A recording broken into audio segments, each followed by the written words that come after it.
ভক্ত আপনাকে বলে বোঝাতে পারবো না।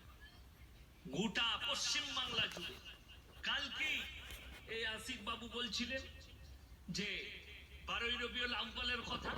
আমি খালি একটা জলসাই বলেছি, জুলুস বার করা যাবে না ডিজে নিয়ে, ডিজে বাজিয়ে জুলুস বার করা শরীয়তে হারাম বলেছি আমি।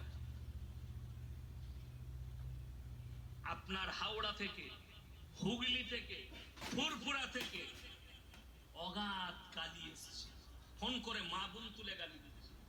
আমার মোবাইলে নাম উঠলো, ইসরাত ফুরফুরা ছেলেটার নাম, মা বোন তুলে ফোনেতে গালি দিচ্ছে। আমি বললাম আমার দোষ নেই, তোমারও দোষ নেই।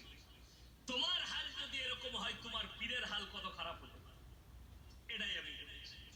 এটাই দুঃখে বড় কষ্টের বিষয়। অনেকজন বলছে শুনে যান, যাদের মনে হচ্ছে রসুলের মহাব্বতে জুলুস বার করবে, এতে তোমাদের অসুবিধা, গা জ্বালা কোথায়? কোনো অসুবিধা নাই। আল্লাহর মহাব্বতে যদি জুলুস বার করা যায় রসুলের মহাব্বতে, তো আল্লাহর মহাব্বতে নামাজ বেশি পড়লে অসুবিধা আছে? এশার নামাজ ক রাকাত ফরজ? কথা বলে না? 4 রাকাত। আমি মৌলবি শওকতের বেটা মৌলবি ইয়াসিন যদি বলে যায় কাল থেকে এই মহেশগটের মানুষ 6 রাকাত পড়বে, তো তোমরা কি করবে? কি চাইবে আমার কাছে? কথা বলে না? দলিল। আমি যদি বলি পড়া যাবে না, এরকম একটা দলিল দেখা, এই মৌলবিগুলো সব খেপে যাবে, দলিল খুঁজে পাবে। পড়া যাবে না এরকম দলিল আছে কোথাও? আছে? ও আছে। পড়া যাবে না এই যে জায়গাটায় জলসা হচ্ছে, আমি যদি বলি আমার বাপের দলিল কে দিবে? কথা বলে না? আমি। আর আমি যদি বলি আমার বাপের নয়, এরকম একটা তোমরা গ্রামের মানুষ দলিল দাও, তো আমাকে পাগলখানায় ভরবেন না? ভরবেন না? যে মালটাকে পাগলখানায় নিয়ে যা, ব্রেনটা চলে গেছে হুজুরের।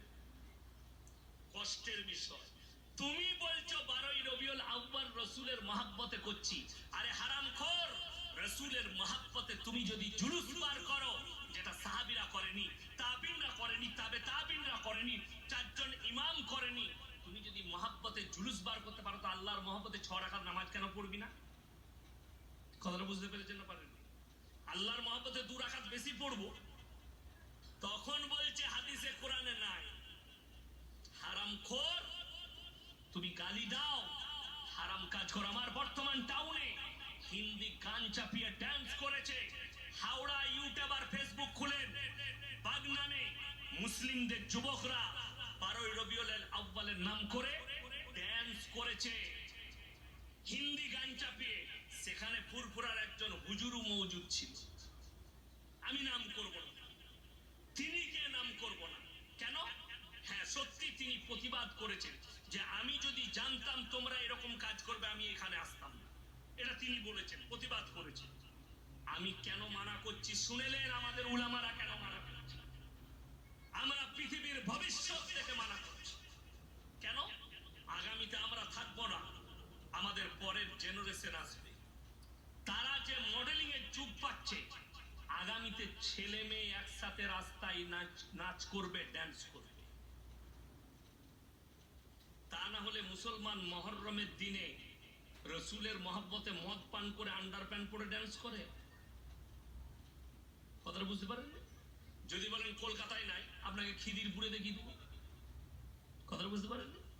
খিদিরপুরে দেখাবো, গার্ডেন রিচে দেখাবো কিভাবে আন্ডার প্যান্ট পরে মদ খেয়ে মুসলিম যুবকরা ড্যান্স করছে।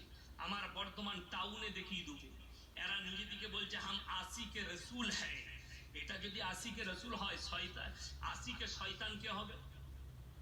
যারা নামাজ পড়ছে তারা, যারা রোজা রাখে তারা, যারা তসবিহ করে তারা, যারা দিনের দাওয়াত দেয় তারা। বড় কষ্ট লাগে। একজন দেখলাম আমাকে হোয়াটসঅ্যাপে পাঠাইছে, তোমরা রসুলকে বড় ভাই বলো। আচ্ছা একবারও বলেছি রসুল আমাদের বড় ভাই? কথা বলে না? কথা বলে? এত এই যে কোথায় আছো? বসে আছে তো এই ভাই মনে হয় 1 সাল দিয়ে এলো নাকি? দ্বিতীয় সাল। ওকে জিজ্ঞেস করো যে ওনারা যেদিন যতদিন তালিম করে যাচ্ছে, তোমাদের তালিমে বলা হয়েছে কোনোদিন যে নবী বড় ভাই? বলা হয়নি। আমরা যেটা বলি, এই হারামখোররা হাদিসকে অস্বীকার করে এবং কোরআনকে অস্বীকার করে। কোরআনে আছে এক মুমিন আর এক মুমিনের ভাই ভাই। জোরে বলুন সুবহানাল্লাহ। আল্লাহ রসুলের হাদিস, এক মুমিন আর এক মুমিনের ভাই ভাই। কথাটা বুঝতে পারেননি? কখনো আমরা বলিনি রসুল আমাদের ভাই, নাউজুবিল্লাহ। এ কথা কোনো উলামা বলেনি, আমরা হাদিস বলি। কোন আলেম বলেনি। বড় কষ্টের বিষয়, এরা খালি এটাই চাচ্ছে যে আমাদের হারাম কাজগুলো প্রমোট পাক। বেঈমান কাফেররা যে চক্রান্ত করেছে, তারা কামিয়াবি লাভ করেছে। কেন? তাদের চক্রান্ত ছিল ইসলামের মধ্যে হারাম কাজগুলো দিন মনে করে ঢুকিয়ে দাও। এরা আজকে রসুলের নামে হযরতে হোসেনের মহব্বতে ড্যান্স করছে। আপনাদের এখানে খেলা হয় না? হয় না? খেলা হয় না? যারা জিতে যায় তারা নাচে না, যারা হেরে যায় তারা নাচে? যারা জিতে তারা নাচে, যারা হেরে যায় তারা বাড়িতে গিয়ে চুপচাপ ঘুমায়। বড় কষ্টের বিষয়, এখানে ধরলেন যুদ্ধ হচ্ছে, আমার একটা দল ইনার একটা দল, যুদ্ধ হচ্ছে, তো আমার দলটা হেরে গেল, নাচবে কারা? কথা বলে না? এরা খুশি পালন করবে। তো যদি হযরতে হোসেন শহীদ হয়, তাইলে যদি বলছো এই ইয়াজিদ তাদেরকে হত্যা করেছে, ইয়াজিদ বাহিনী তাদেরকে হত্যা করেছে, তাহলে ভেবে দেখুন ইয়াজিদের দল ড্যান্স করেছিল না হযরতে হোসেনের দল ড্যান্স করেছে? ইয়াজিদের দল। তো এই হারাম করতু তো নিজে ইয়াজিদের দল। যতজন অনুরোধ থাকলো এই ভিডিওটি আমরা শেয়ার করব এবং আশা করি আপনারা এই ভিডিওটা শেয়ার করে জনগণের খেদমতে, ইসলামের খেদমতে সহযোগিতা করবেন।